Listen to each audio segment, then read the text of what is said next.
invitée sur Brest Fox Radio parce que elle a monté sa petite entreprise, comme dirait Alain Bachung. Est-ce que tu peux nous parler de toi déjà pour commencer, et puis de tout ce cheminement qui t'a amené à créer cette entreprise? En fait, tu fabriques des sacs de tes petites mains. Tout à fait. Donc je fabrique des sacs. Ça a commencé en 2011, ou plutôt ça a commencé en 97. En 97, ma maman a créé une association pour venir en aide, une association humanitaire qui est basée à Pleurtuis. À Pleurtuis, d'accord. Et qui s'appelle ASMA, qui veut dire Association humanitaire de solidarité Madagascar-Afrique. D'accord. Et en fait, cette association apporte un soutien logistique à différentes populations qui en font la demande. Et ce soutien va se situer, on va par exemple apporter des médicaments, des livres, du matériel scolaire, forer des puits, parce que c'est très important, il y a des populations qui n'ont pas accès à l'eau potable, et donc il y a des maladies de l'eau qui se développent. Et donc en forant des puits, ça permet d'avoir un meilleur accès à l'eau potable et puis une diminution de ces maladies. Et enfin donc voilà. Et donc elle a créé cette association. Et quand elle a créé, moi j'étais au lycée, j'étais en terminale, et entre les études, le sport, j'étais pas très impliqué dans cette association. Et ces dernières années, en fait, je me suis demandé ce que je pouvais faire pour apporter ma pierre à l'édifice. D'accord. Donc c'est bizarre. En fait, l'idée m'est venue une nuit pendant que je dormais. Qui t'a visité? Je ne sais pas, je ne veux pas savoir. Toujours est-il que je me suis réveillé au beau milieu d'une nuit en me disant, je sais ce que je vais faire, je vais coudre des sacs, je vais les vendre et je vais reverser une partie de mes bénéfices à cette association. Ouais. Et c'est comme ça que je me suis lancé. Bien sûr, et en plus tu couds des sacs, oui, je couds des sacs, mais attends, tu crées, tu es en plein dans la création quand même. Oui, parce que bon, on a des idées. D'ailleurs, souvent les idées me viennent en dormant aussi. Ça voilà. Quand j'ai commencé, en fait, je ne savais, donc je savais pas coudre. Il y a des amis m'avaient offert une machine à coudre et tout ce que j'avais cousu. Parce que tu ne savais pas coudre. Non. Tout ce que j'avais cousu, c'était des rideaux. Ah d'accord. J'avais cousu des rideaux. Donc ce que j'ai fait, c'est que j'ai été m'acheter des livres. Puis je me suis lancé, des livres pour voir, comprendre un petit peu comment ça se passait. Comment ça se passe, oui. Et j'ai essayé différentes choses. Et puis, très vite, j'ai commencé. Tu as assimilé la façon de travailler, comment il fallait procéder. Oui, parce que comprendre comment on faisait un patron, comment assembler les différentes pièces du patron, etc. Et donc très rapidement, j'ai fait mon premier sac qui était un cabas tout simple. Et j'ai trouvé ça marrant à faire quand même. Et donc je me suis dit, au départ je m'étais dit c'était peut-être une lubie, ça allait durer 3 semaines. Finalement ça m'a plu, ça m'a quand même plu et donc j'ai continué. Et donc ça c'était au courant de l'été 2011. D'accord. Donc quelques mois se sont passés. Et je me suis dit oui, c'est quand même intéressant, ça me permet d'exprimer d'autres choses. Différentes choses au niveau créatif. Et en janvier, j'ai créé ma marque et je me suis installé en tant que auto-entrepreneur. Et voilà. Et donc depuis, je couds des sacs. Alors j'ai essayé plein de choses différentes parce que quand on commence, déjà on a envie de tout essayer. Et puis il faut trouver son style aussi. Il faut trouver son style et là, au fur et à mesure, le style s'affirme. Et voilà. D'accord. Écoute, moi je propose, tu nous as emmené aussi de la musique à écouter, à nous faire découvrir. C'est ça qui est bien parce que sur BFR, quand on invite, on fait ça bien. Oui. Nos invités ils peuvent écouter ce qu'ils veulent. Oui, c'est bien. Voilà, même du Demis Roussos s'ils veulent, ou peu importe. Voilà. Pourquoi Demis Roussos, ça m'est sorti comme ça? J'ai rien contre Demis Roussos, même s'il est velu, c'est pas un souci. Voilà. Alors qu'est-ce que tu vas nous proposer là, comme parenthèse musicale? Alors on peut commencer par une version de Nature Boy que j'aime beaucoup, qui est chantée par un ensemble vocal de l'université Howard, je crois, une université de jazz aux États-Unis. Et donc c'est une version a cappella que je trouve géniale. D'accord. Génial, le travail des voix, les harmonies, tout. Enfin, moi je trouve ça magique. Bon, écoutez, on va découvrir Nature Boy.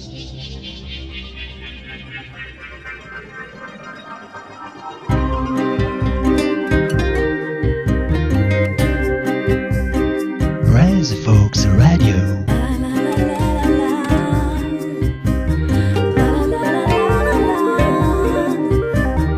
Rise Folks Radio. Chers auditeurs, bienvenue sur BFR Braise Fox Radio dans votre émission Un invité sur la braise. Aujourd'hui, nous avons Eva créatrice de sacs, mais pas que, parce que Eva est une personnalité vraiment atypique. D'ailleurs, c'est pour ça qu'elle a rejoint notre radio pour s'exprimer. N'est-ce pas, Eva? C'est une panthère noire. Je vous dis que ça. C'est un peu cliché, ça, hein, quand même. Ouais, mais on s'en fout. Mais oui, mais on n'a pas l'image à BFR, donc il faut bien qu'on dise quelque chose. Oui. Je vais pas dire que tu ressembles à un hippopotame, c'est pas vrai quand même. Non, c'est pas vrai, mais ça reste cliché quand même. C'est un cliché aussi, hein, l'hippopotame.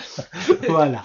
Bon, Eva, donc c'est vrai, tu t'es lancé dans la fabrication de sacs au sein notamment de l'association de ta maman. Oui. Maintenant, tu es en statut auto-entrepreneur, Oui. En fait. Oui. Hein, et tu as ta propre marque. J'ai ma propre marque qui Alors. s'appelle Kiwaz et Minus. Kiwaz Eminus, K-I-W-A-Z, c'est ça, Oui. Eminus. Minus, M-I-N-U-S, Minus, quoi. Voilà. Alors, pour expliquer le nom. Oui. Donc en fait, Kiwaz, c'est le pseudo que j'ai sur internet depuis 18 ans maintenant. Ah oui. Le temps passe. Et Minus, en fait, c'est le surnom de ma cousine qui m'a aidé quand j'ai commencé. On a commencé ensemble. Et quand j'ai cherché le nom de ma marque, je me suis dit que c'était sympa de l'associer, comme elle m'a aidé. Et voilà, puis c'est un nom un petit peu original et que j'aime, que je trouve marrant. Qui est pas forcément facile à retenir, quoique si, et qui est marrant.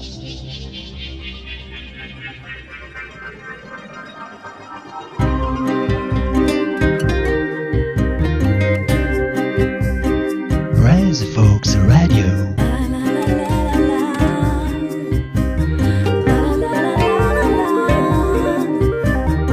Rise Folks Radio. Alors, moi, ce qui m'a interpellé, Eva, quand nous avons discuté avant de lancer cette interview, n'est-ce pas? Tu m'as parlé un petit peu de ton cursus. Voilà, t'es quand même, t'as du bagage, hein, comme on dit, hein. Allez. Je veux dire, j'ai du bagage. Ouais, t'as du bagage. T'es bardé de diplômes. Ouais. T'es une sportive de haut niveau et t'es bardé de diplômes. Avoue que c'est quand même atypique, quoi. Tu fabriques des sacs. Bah oui, mais on peut faire plein de choses dans la vie. C'est ça qui est bien. Bah oui, voilà. Je sais pas, mais j'ai toujours été très curieuse depuis que je suis toute petite. Après, je pense qu'on a eu la chance dans la famille. On a vécu 11 ans en Afrique. On a vu plein de choses différentes, beaucoup voyagé, et donc ça ouvre l'esprit, ça nourrit la curiosité, parce qu'on peut être curieux de nature, mais cette curiosité, elle est nourrie continuellement par toutes les choses qu'on découvre. Et voilà, moi je me suis toujours intéressé à la nature, donc j'ai fait des études de biologie. D'accord. En même temps, j'ai toujours aimé le sport depuis qu'on est tout petit. Mon père, j'ai un frère jumeau. Avec mon frère, dès tout petit, nous a mis au sport. On a commencé par le judo parce qu'il voulait qu'on apprenne, qu'on soit capable de se défendre. Lâche-moi, Eva. C'est ça. Voilà.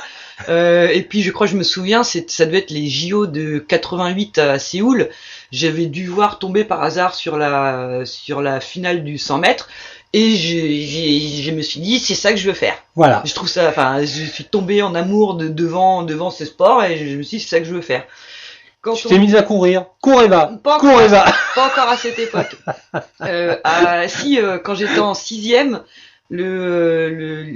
donc à ce moment-là, on était à Brazzaville, au lycée français Saint-Exupéry de Brazzaville. C'est pas vrai. Eh oui, J'y étais. C'est vrai. Ouais. Et ben voilà. J'ai fait Brazzaville, lycée Saint-Exupéry de Brazza, mais bon. C'est quand même marrant de voir comment les chemins peuvent se croiser. C'est bizarre quand même, c'est incroyable. Moi, j'y étais en 60. J'ai quitté le Congo en 78. J'étais pas né. Et j'y étais en 67. Donc 11 ans moi aussi. C'est marrant ça. Bah oui. Ouais. Bah ça alors. Bon, on va boire le champagne, on revient. Là, je rigole. Allez, vas-y. Bon, on le boira quand même.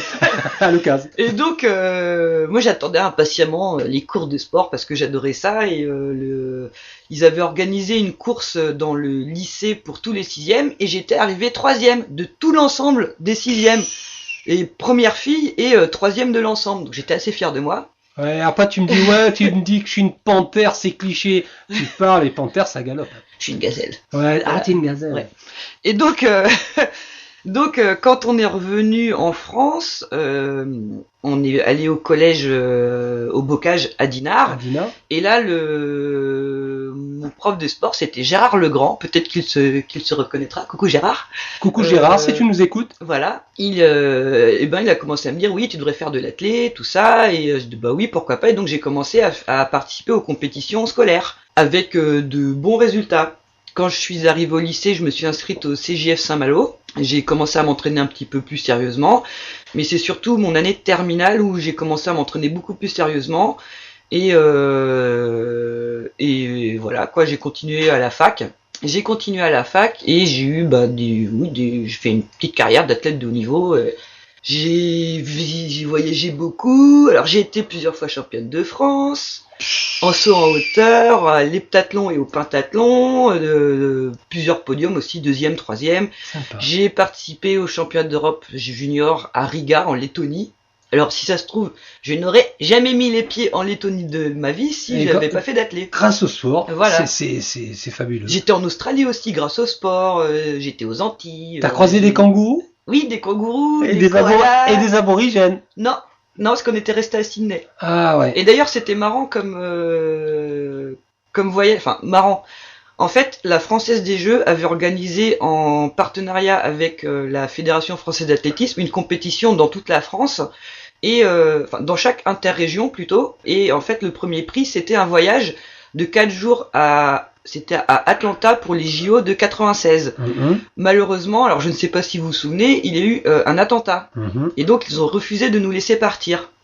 Alors qu'on était prêts à partir, la veille ils nous ont dit, la veille du départ, ils nous ont dit, bah non, avec cause de l'attentat, on ne vous laisse pas partir, mais ne vous inquiétez pas, on va trouver une solution de remplacement. Une autre destination. Alors moi je me disais, mais qu'est-ce qu'ils vont pouvoir trouver d'aussi bien que les JO à Atlanta, c'est nul, je comprends. Et puis en fait, ils nous ont rappelé 10 jours après, en fait, au lieu de vous envoyer 4 jours à Atlanta, on va vous envoyer 10 jours à Sydney en Australie pour assister au championnat du monde junior. Et alors, j'ai fait génial. Donc 10 jours à Sydney, il y a eu une escale de 24 heures à Hong Kong, et non, c'était un voyage, c'était génial.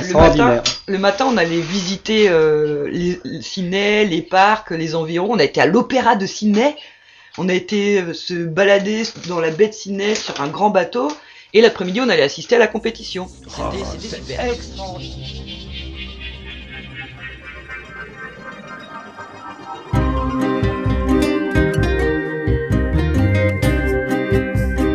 Brains Folks Radio.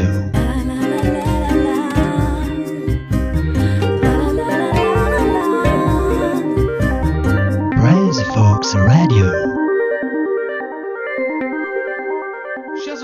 Vous qui prenez cette émission en cours de route, bienvenue sur Braise Fox Radio, dans votre émission désormais presque culte, un invité sur la braise. Aujourd'hui, Eva est sur la braise et ça chauffe dans le studio avec tout ce qu'elle nous raconte, mais tu es une map monde à toi toute seule, Eva. C'est beau, hein? C'est magnifique. Ah, t'as vu? Ici, on s'est passé la pommade. Ça fait du bien. Ça fait du bien.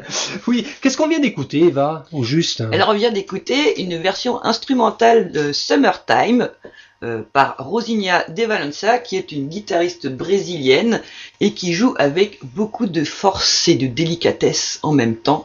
Et c'est magnifique. Oh là là, t'es faite pour faire de la radio, toi aussi. Je sais. Ouais, je sens que tu vas rejoindre l'équipe BFR. Je le sens bien. Je sais pas pourquoi. Je le sens bien. En tout cas, il y a une autre question qui me boule les lèvres, puisque tu m'as confié en privé, c'est vrai que tu m'as confié que t'as un cursus assez particulier, hein, tu as du bagage, et puis j'aimerais bien que tu développes un petit peu cette parenthèse biologique. Oui, parenthèse qui n'en est pas vraiment une, puisque j'ai toujours aimé les animaux, la nature. J'ai eu la chance, depuis que je suis petite, d'être très souvent en contact de la nature, puisque j'ai habité 11 ans en Afrique, et... 11 ans en Afrique, mais où ça, Eva? À Brazzaville. Brazzaville? Non. Au Congo. C'est pas vrai. Mais si. Mais moi aussi j'ai vécu au Congo.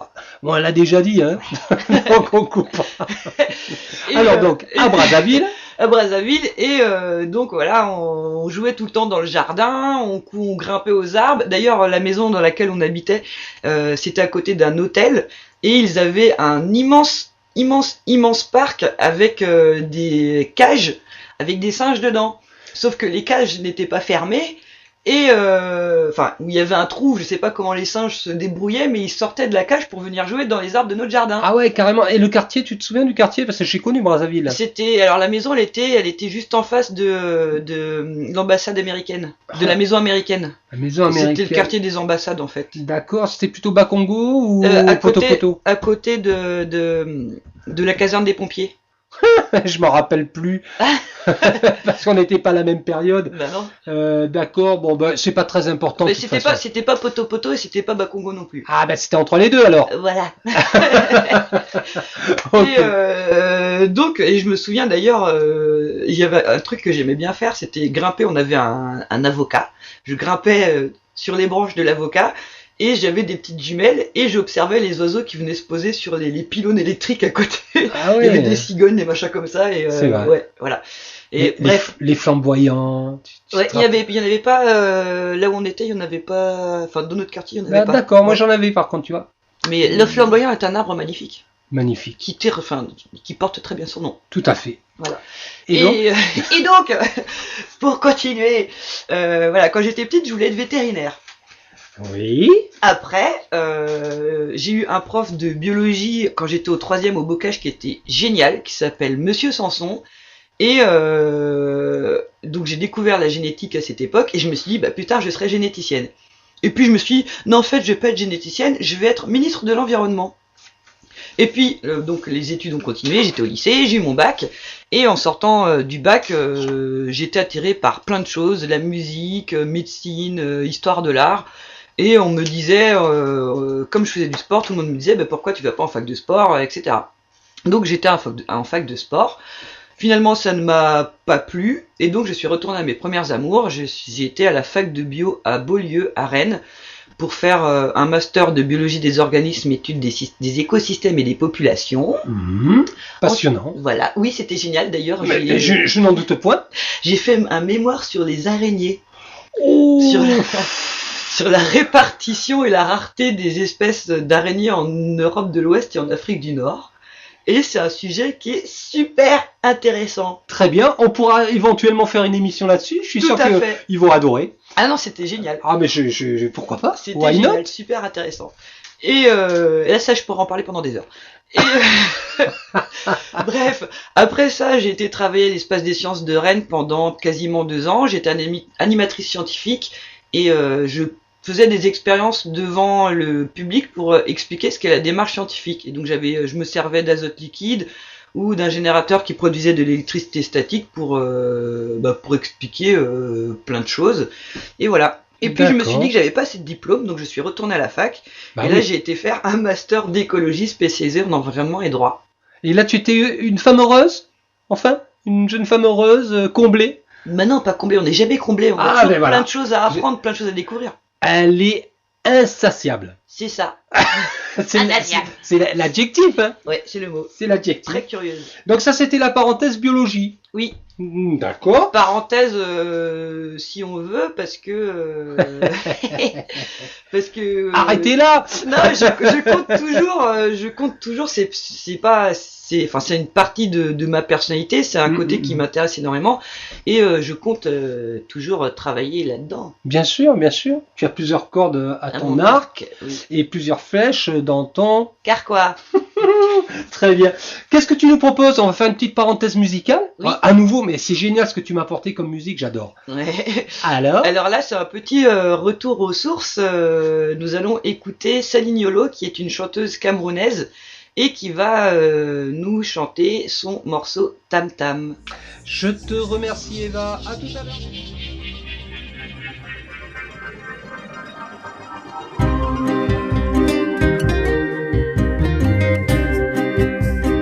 Res Folks Radio.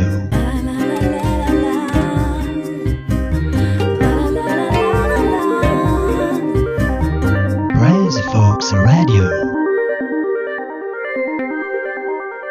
chers auditeurs, vous avez raté une grande partie de l'émission. Oui, c'est ballot, comme dit Eva. Une émission consacrée à Eva dans un invité sur la Bread. Eva qui nous raconte des trucs incroyables. Elle adore les araignées. Bon, ben, chacun son truc, comme on dit. Hein. Voilà. J'ai pas dit que j'adorais les araignées, mais ce sont des animaux très intéressants. Voilà, très intéressants, avec plein de petites papates. Ouais, 8. 8. Voilà. Non, mais on en parlera une autre fois, Eva, tu veux bien? Voilà. Là, on va parler de Dinard. Pourquoi ta famille, hein, puisque ta mère a fondé une association, et d'ailleurs, j'invite ta maman à venir s'exprimer au micro de BFR, parce que je suis sûr qu'elle a des tas de choses à nous raconter, et de plus, on a un point commun avec Brazzaville. Donc, j'ai hâte de la rencontrer. Voilà, maman de Eva, tu es la bienvenue ici. Oui, je ferai passer le mot. Ou elle l'écoutera elle-même à la radio. Alors, donc, Eva, oui, pourquoi Dinard? Dinard, tout simplement parce que, en fait, ma famille paternelle est de Dinard. D'accord, ils sont dinardés. Ma grand-mère est pleurtuisienne. D'accord. Mais habite Dinard depuis des années, parce qu'elle a 98 ans, dis donc. Joyeux anniversaire, mamie. Et donc en fait, ce qui se passait, c'est que nous, on a toujours vécu, on va dire, 3/4 de l'année à l'étranger. Jusqu'à mes 11 ans, on a vécu les 3/4 de l'année à l'étranger. Donc on a fait 5 ans en Côte d'Ivoire et ensuite 6 ans au Congo. Et on revenait pendant les grandes vacances ici. Donc tous les étés, j'étais chez ma grand-mère à Dinard. Elle nous emmenait à la plage, on allait au club des pingouins, on allait à la pêche, et voilà. Club des pingouins, il y en a beaucoup ici. Des pingouins? Oui. Il y a plus des goélands, non? Aussi. Ouais. Et des renards. Des renards, beaucoup, oui. Beaucoup de renards. Et donc? Donc, moi, je suis très très attaché à ce coin de la France et particulièrement de la Bretagne, parce que voilà, tous les souvenirs d'enfance, parce que ce sont des paysages magnifiques, parce que les gens sont cool, et j'adore Dinard, voilà. Ouais, puis il y a ce côté balnéaire qui fait qu'on a l'impression d'être en vacances toute l'année quand même. Oui, hein. c'est vrai. C'est vrai. Hein. Et puis la mer est magnifique quel que soit le temps, donc non, j'adore la Bretagne. D'accord. Et puis tu as ton réseau d'amis ici à Dinard, voilà. À Dinard, à Rennes, enfin voilà quoi. D'accord. As-tu quelque chose de particulier à ajouter sur la ville de Dinard, une anecdote, je sais pas, quelque chose qui t'a marqué profondément à Dinard, notre rencontre en fait. C'est ça. Non, mais j'ai pas vraiment d'anecdote, mais Dinard c'est surtout, enfin. Ce que m'évoque Dinard, ce sont les vacances, mais ce sont plein d'odeurs aussi, l'odeur de la mer, l'odeur de la crème solaire, le vent, j'ai un rapport assez, je vais dire sensuel à Dinard. D'accord. Je sais pas vraiment quoi expliquer, c'est assez particulier, j'ai Dinard dans la peau quoi. Voilà. Dinard, si tu nous écoutes, Eva t'attend. Ouais. Très bien. Mais écoute, moi j'invite nos auditeurs à découvrir encore un artiste. Oui. Hein, tu nous as emmené dans ta petite besace. Oui. Alors, je sais pas si vous avez remarqué, mais on a écouté différents styles. Là, on va encore changer de style. C'est Snarky Puppy avec une chanteuse qui s'appelle Shaina Steele et qui vont nous interpréter un morceau qui s'appelle Gone Under. Et alors là, c'est plus jazz, funk, jazz soul plutôt. D'accord. Jazz soul, un morceau très énergique et qui donne la pêche. Voilà, c'est de la musique de l'âme.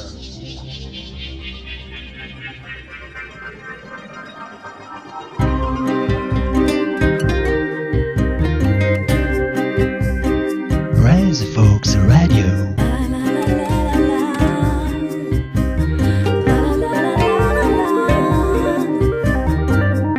Folks Radio.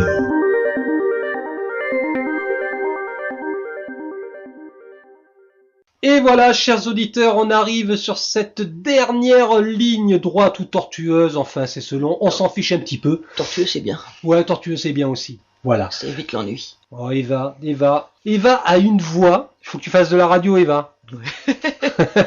On va te trouver une chronique. Ouais, alors de quoi on va parler? Je ne sais pas, on va te trouver une chronique, réfléchis, et puis la radio, t'es ouvert. On va parler de tout. Ouais. De tout et de n'importe quoi, j'adore. De tout et de n'importe quoi. Ouais. Ouais, on va réfléchir à la chronique. Ok, mais pour l'instant, on va parler de toi. Oui. Alors, Eva, on a vu ton cursus, il est absolument étonnant. Étonnant. Et malgré tout, aujourd'hui, tu as lancé une ligne de sacs, tu as créé une ligne de sacs, ta propre marque. Oui. Est-ce que tu peux nous rappeler évidemment le nom de ta ligne? Kiwazeminus. Kiwazeminus. Le site internet. Le site internet. Cacahuète. C'est ça. On n'a rien fumé. Non. On n'a rien bu, on n'a rien fumé. C'est tout simplement kiwazeminus.fr. Kiwazeminus.fr. Très bien. Dans la gamme de produits que tu proposes, c'est que des sacs donc. Alors des sacs, alors dans les sacs il y a des pochettes, il y a des cabas, il y a des sacs week-end, les sacs un petit peu de voyage mais pour 2-3 jours. Il y a des accessoires, des porte-monnaies, des portefeuilles multifonctions, enfin portefeuille, porte-monnaie, porte-chéquier. D'accord. Est-ce que tu envisages de développer d'autres produits sous ta propre marque? Oui, varier un petit peu la gamme, faire d'autres accessoires du style des pochettes pour ranger les pinceaux de maquillage par exemple. Des choses comme ça. Depuis quelques semaines, j'ai commencé à travailler le cuir. D'accord. Parce que j'ai commencé en fait au départ, je faisais des sacs en tissu et en simili-cuir. Là, donc je me lance dans le cuir, qui est aussi une matière très intéressante à travailler, qui a de très beaux rendus, mais toujours en mélangeant avec du tissu. Parce que j'aime bien les. D'accord. Je ne me fie pas spécialement à la mode. De même, je travaille des formes qui restent assez classiques, parce que ce qui m'intéresse en fait, c'est l'esthétisme, on va dire, de l'objet, l'esthétisme, donc des lignes pures, épurées plutôt et classiques, mais avec des mélanges de tissus, des mélanges de couleurs, des mélanges de matières. D'accord. C'est plus ça qui m'intéresse plutôt que des formes tarabiscotées ou qui surchargent la ligne de l'accessoire, parce qu'un accessoire, donc c'est censé enjoliver, on va dire une tenue, apporter une petite touche, une touche élégante à sa tenue. D'accord. Je veux dire, côté budget, c'est abordable. Alors il y a de tout. Il y a de tout. Oui, ça part d'une dizaine d'euros à 300 euros. D'accord, mais ça reste encore, abordable, de toute façon. Oui, bon, sachant que ce sont des pièces uniques. En plus. Donc s'il y a un sac Kiwazeminus, vous ne le retrouverez pas ailleurs. Et d'ailleurs, je peux travailler aussi à la commande, en discutant avec la personne pour vraiment voir ses goûts, sa personnalité, et lui offrir un produit à sa mesure. Ah ben écoutez, moi je vous invite mesdames et messieurs, puisque messieurs, si vous voulez faire un cadeau à votre compagne, n'hésitez pas à visiter le site Kiwazeminus.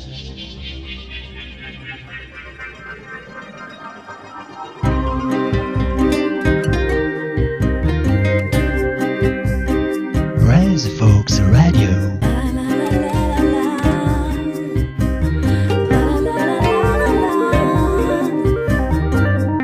Folks Radio. Les projets. Bienvenue sur BFR. Alors, Eva, tes projets? Oui, parce que j'ai des projets. Ce qui paraît. Oui, voilà. Oui, parce que je fourmille d'idées. Ben oui. Ça fait 3 fois qu'on essaie de l'enregistrer, ce fichier. Et donc les projets, j'aimerais dans un avenir proche. J'aimerais avoir conditionnel. Oui, voilà. Avoir un atelier boutique à Dinard, au sein duquel on retrouvera évidemment mes créations, donc ma ligne de sac Kiwazeminus et d'autres créations que je suis en train de développer qui auront rapport avec Dinard. Et j'aimerais également développer autre chose, des rencontres avec des amis, des clientes ou des clients, des gens de passage autour de la cosmétique. Mais ça, on verra plus tard. D'accord, mystère et boule de gomme. Ouais. Tu vas nous préparer des petites fioles à base de jus d'araignée? Pourquoi pas? Bon, allez, trêve de plaisanterie. En tout cas, Eva a joué le jeu dans cette émission, si je puis dire, le jeu, ce n'est pas un jeu. Cette émission a été consacrée notamment à la ligne de ses créations artistiques, on peut le dire aussi. Eva, tu es la bienvenue sur cette antenne pour venir raconter tes projets. Tu nous tiens au courant en tout cas de l'évolution de tes projets. Oui, pas de problème. Voilà, tu dis bien à ta maman aussi que je veux la rencontrer, si elle veut, bien sûr. Puis on est encore au mois de janvier, malgré que cette émission sera diffusée en février. Peux-tu nous dire tes vœux? Mes vœux? Ouais, tes vœux pour l'année? Ouais. Mes vœux. C'est la question, mais Paix et amour dans le monde! Ouais, c'est trop beau! Oui, voilà! Dis-moi, qu'est-ce que tu nous offres comme dernier morceau? Alors là, on va partir Ouais. à l'est, mais très très à l'est. Nous allons nous rendre au Japon avec Shugo Tokumaru, qui est un jeune musicien qui fait de la pop joyeuse, pleine d'instruments, et même si on ne comprend rien à ce qu'il raconte, à part pour ceux qui parlent japonais, Bien sûr. ce qui n'est pas mon cas, Ce qui est mon cas. et voilà, bah ça tombe bien, tu vas pouvoir nous raconter, alors nous expliquer ce qu'il raconte. Tout à fait. Voilà. Et donc, et ben ça reste, c'est un artiste à découvrir. Donc là, nous allons écouter un morceau qui s'appelle Elictite, et je vous conseille également un autre morceau qui s'appelle Katashi.